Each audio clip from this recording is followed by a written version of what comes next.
G'day, church. How you going? In a moment, we're going to open up the Bible and have a look at Mark chapter 7. So if you've got a Bible, why don't you open up to read along with us? The reading today is actually done by Toasties. Last Sunday, as we gathered, we did the Bible reading together. Before they do the Bible reading, I just wanted to let you know that this was our 12th take, trying to get everyone in Toasties to get this right. It took us about 40 minutes to do it. So you can feel the tension as you watch it, but hopefully you enjoy it as we read the Bible together. Mark chapter 7, verse 1 to 23.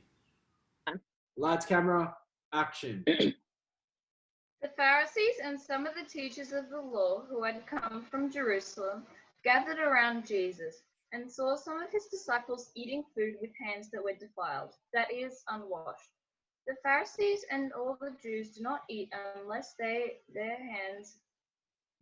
give their hands a ceremonial washing, holding the tradition of the elders.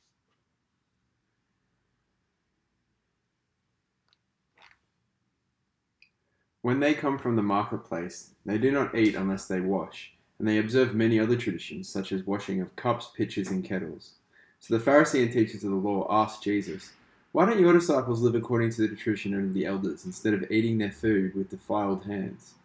He replied, "Isaiah was right when he prophesied about you hypocrites. As it is written, these people honor me with their lips, but their hearts are far from me.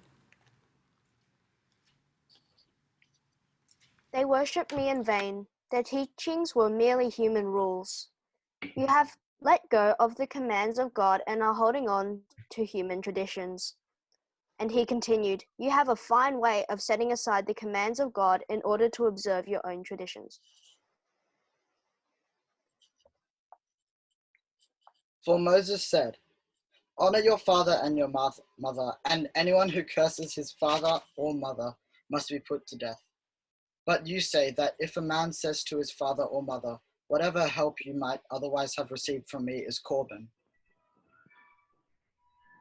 that is, a gift devoted to God, then you no longer let him do anything for his father or mother. Thus you nullify the word of God by your tradition that you have handed down, and you do many things like that."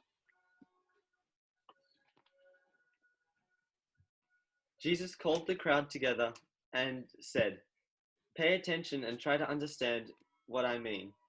The food that you put in your mouth doesn't make you unclean and unfit to worship God. The bad words that come out of your mouth are what make you unclean."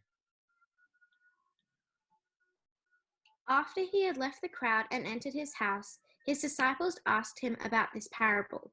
"Are you so dull?" he asked. "Don't you see that nothing can enter a person from the outside, can defile them?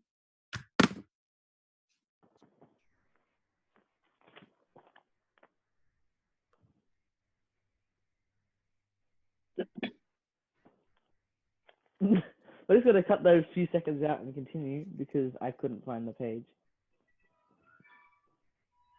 "For it doesn't go into his heart, but into his stomach, and then out of his body." In saying this, Jesus declared all foods clean. He went on, "What comes out of a man is what makes him unclean.